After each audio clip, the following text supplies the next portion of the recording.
आज आपण पाहणार आहोत पनीर भुर्जी। अगदी साधी सोपी रेसिपी आहे, खायला तितकीच टेस्टी आणि करायलाही तितकीच सोपी। तर चला वेळ न घालवता रेसिपीला सुरुवात करूया। तर इथे हे पनीर घेतलेलं आहे, साधारण आपण हे 200 ग्रॅम पनीर घेतलेलं आहे। मी मिल्की मिक्स पनीर वापरलेलं आहे। तुमच्याकडे जे पनीर असेल ना ते पनीर तुम्ही इथे वापरू शकता, काहीच हरकत नाहीये। तर पनीर मी आता हाताने कुस्करून घेतलेलं आहे, तुम्ही किसूने घेऊ शकता।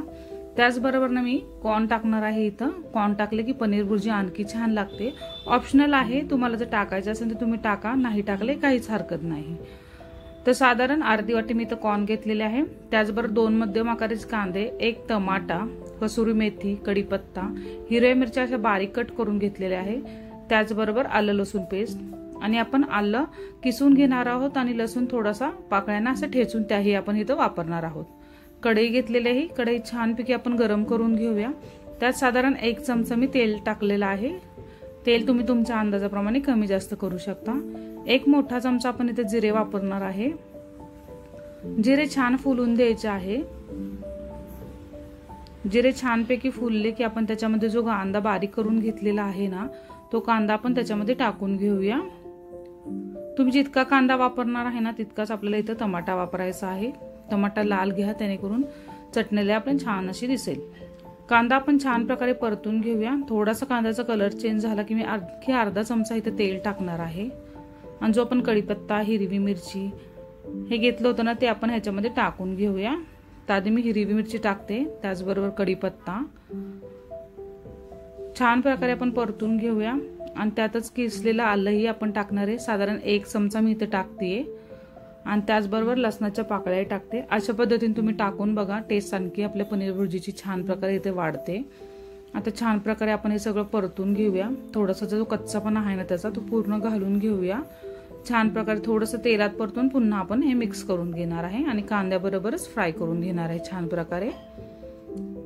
मिरचीचा जो कच्चापणा आहे थोडासा आपल्याला घालवायचा आहे, त्यामुळे कांद्याबरोबरच आपण हे सगळं मिश्रण छान प्रकारे परतून घेऊया। कांदा कच्चा ठेवायचा नाही, कांदा आपण छान प्रकारे इथं परतून घेणार आहे।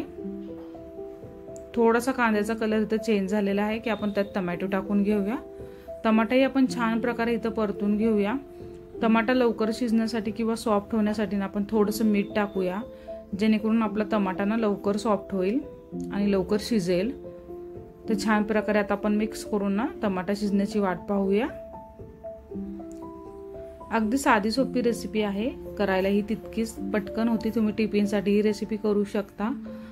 आलं लसूणची पेस्ट घेतली होती ती पेस्ट आपण ह्याच्यामध्येच टाकून घेऊया, आणि 5 मिनिटं आपण वाफ देऊया त्याला, म्हणजे आपले सगळे जिन्नस छान प्रकारे इथे शिजून निघेल।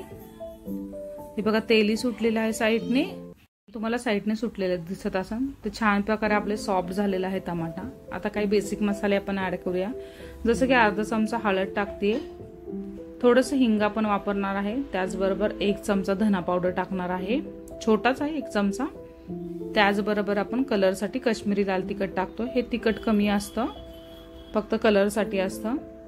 आणि थोडंसं आपण ना अर्धा चमचा ना लाल तिखटही टाकूया, कारण हिरवी मिरची आपण इथं वापरलेली आहे, त्याच्यामुळे ना आपण अर्धा चमचा इथं लाल तिखट वापरणार। तुम्हाला जर तिखट आवडत असेल जास्त तर तुम्ही इथं तिखट कमी जास्त करू शकता। छान प्रकारे मिक्स करून घेऊया।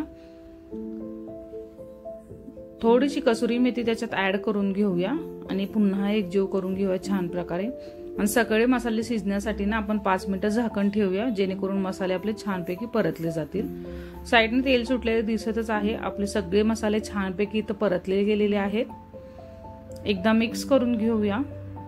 आणि जे कॉर्न घेतले होते ना, तुम्हाला जर इथं कोरडं वाटत असेल ना तर थोडंसं तुम्ही पाणी ऍड करू शकता। मी साधारण 2 चमचे छोटंसं पाणी ऍड केलेलं आहे। इथं मिक्स करून घ्या, जेणेकरून मसाले आपले खाली लागणार नाही।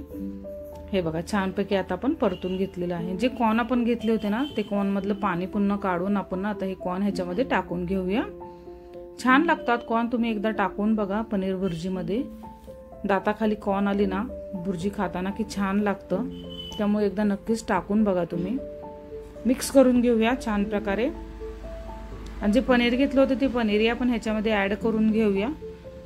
अगदी 5 मिनिटांमध्ये आता आपली इथं भुर्जी तयार होईल। पूर्ण पनीर आपण ना हाताने कुस्करून घेतलेलं आहे, साधारण 200 ग्रॅम पनीर मी इथं वापरलेलं आहे। मिक्स करून घेऊया छान प्रकारे। अशा पद्धतीने पनीर भुर्जी एकदा तुम्ही नक्कीच ट्राय करून बघा। छान प्रकारे मी मिक्स करून घेते। हे बघा छान प्रकारे आपण मिक्स केलेले आहे। आता आपण चवीप्रमाणे ह्याच्यामध्ये मीठ टाकूया। मीठ आपण आधी जराही वापरलेलं नाहीये, त्यामुळे चवीप्रमाणे इथं मीठ टाकून एकदा पुन्हा एकजीव करून घेऊया छान प्रकारे। छान लागते पनीर भुर्जी खायलाही। 5 मिनिटं आता झाकण ठेवून आपण वाफ देऊया। आपली भुर्जी इथे तयार झालेली आहे। 5 मिनिटं झालेली आहे बघा, मस्तपैकी आपली भुर्जी तयार झालेली आहे। आपण अशी सुकीच भुर्जी इथे ठेवणार आहे, रसरशीत करणार नाहीये, त्यामुळे छानपैकी आपली भुर्जी इथे तयार झालेली आहे। आपण गॅस आता बंद करूया, मिक्स करून एकदा। कोथिंबीर टाकून तयार झालेली आहे। माझ्याकडे आज कोथिंबीर नव्हती, त्यामुळे मी कोथिंबीर टाकलेली नाहीये इथे। तुमच्याकडे असेल तर तुम्ही अवश्य कोथिंबीर इथे टाका। मस्त आपली भुर्जी तयार झालेली आहे। गॅस आता मी बंद करते आणि तुम्हाला सर्व करून दाखवते। अगदी ढाबा स्टाईल, रेस्टॉरंट स्टाईल आपली पनीर भुर्जी इथे तयार झालेली आहे। तुम्ही चपाती सोबत, पावा सोबत किंवा भाकरी सोबत ही पनीर भुर्जी एन्जॉय करू शकता। त्याची साधी सोपी पनीर भुर्जी रेसिपी तुम्हाला कशी वाटली मला नक्कीच कमेंट करून सांगा आणि रेसिपी संपूर्ण पाहत जा। तुम्ही रेसिपी पाहता पण लाईक करत नाही, सबस्क्राईब करत नाही, तर जरूर आवडल्या रेसिपी तर मला लाईक करा, सबस्क्राईब करा आणि अशाच नवनवीन रेसिपी पाहण्यासाठी आपल्या वर्षाच रेसिपीला सबस्क्राईब करायला मात्र विसरू नका। तुमच्या फ्रेंड अँड फॅमिली सोबत शेअर करायलाही विसरू नका। त्याची साधी सोपी रेसिपी तुम्हाला आवडल्यास कमेंट करा। पुन्हा नवीन रेसिपी बरोबर भेटूया। Bye bye.